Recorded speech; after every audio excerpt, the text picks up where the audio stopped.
जीजू I love you. मैं पागल हो गई क्या? क्या बोल रही है? मुझे आप अच्छे लगते हो तो आई लव यू बोलते हैं ना, तो बोल दिया आई लव यू। तेरा दिमाग खराब हो गया है?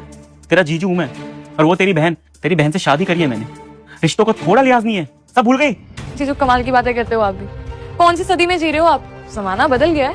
और वैसे भी अगर हमारे बीच में कुछ होता भी है तो दीदी को कैसे पता चलेगा? क्योंकि मैं तो बताऊंगी नहीं। चिल करो ना, क्यों इन बातों में फालतू टाइम वेस्ट कर रहे हो? बस मेरे सामने फालतू बातें करने की जरूरत नहीं है। इतने दिनों से इस घर में रह रही थी, अब मुझे पता चला कि हर बात पे तू मेरा नाम क्यों बोलती है, क्यों कहती है कि मुझे अगर शादी करनी है तो जीजू जैसे लड़का चाहिए।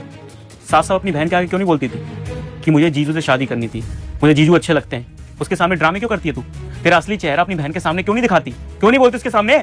समझदार को ना इशारा काफी होता है, और शायद मेरी बहन बेवकूफ है जो से मेरी बात समझ में नहीं आई। लेकिन आप तो समझदार हो ना, आगे ना बात समझ में तो मान लो ना मेरी बात। और वैसे भी ऐसा क्या है मेरी बहन के अंदर जो मुझ में नहीं है, जो आप उसके प्यार में ऐसे अंधे हुए बैठे हो? अच्छे संस्कार, अच्छी इंसान है वो, बोलने का तरीका आता है उसको। और सबसे बड़ी बात, धोखेबाज नहीं है कुछ जैसे तो बिल्कुल नहीं।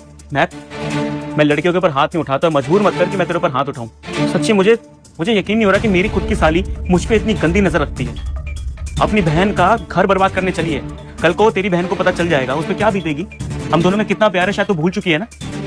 एक तो तेरी बहन इस घर में तुझे रहने के लिए पना दे रही है, ऊपर से उसका घर बर्बाद कर रही है तू। और तू चाहती कि मैं तेरे साथ रिलेशन में हूं। क्यों भाई? अपनी वाइफ को धोखा दूंगा मैं? मेरी वाइफ मेरे लिए सबसे पहले, मेरी फर्स्ट प्रायोरिटी है। और जिस दिन मैं उसे धोखा दूंगा ना, भगवान उस दिन मुझे यहाँ से उठा ले। तेरी बहन को धोखा नहीं दे सकता मैं, बहुत प्यार करता हूँ उससे। ठीक है, मत मानो मेरी बात। अब मैं जो करूंगी ना वो आप देखना। क्या करेगी? क्या करूंगी?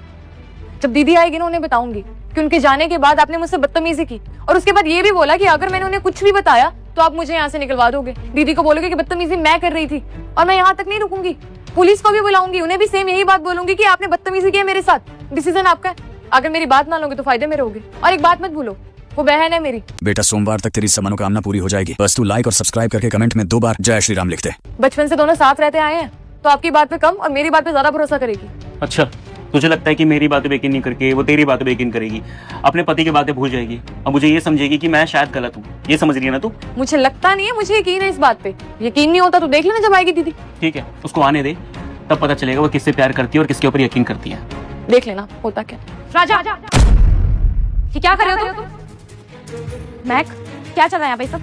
ये भी अच्छा हुआ आप आ गए यहाँ पे। आपके जाने के बाद ना जीजू ने बदतमीजी किया मुझसे और धमकी भी दी कि अगर मैंने इसके बारे में आपको कुछ भी बताया तो मुझे झूठ बोल के घर से बाहर निकाल देंगे। और ये भी बोला कि आप मेरी बात पे यकीन नहीं करोगे। फिर ये तो अच्छा है आपने सब अपनी आंखों से देख लिया। अगर आपने ये सब देखा ना होता तो मैं तो आपको बता ही ना पाती। इन्होंने बोला था कि आप कभी भी मेरी बात पे यकीन नहीं करोगे। राजा, मेरी बहन बिल्कुल ठीक बोल रही है। तुमने मेरी बहन पे गंदी नजर डालने की कोशिश की। सब क्या सुनने को मिल रहा है मुझे? हनी, ऐसा कुछ भी नहीं है। मैं तुम्हें धोखा दे भी नहीं सकता यार, सोच भी नहीं सकता मैं।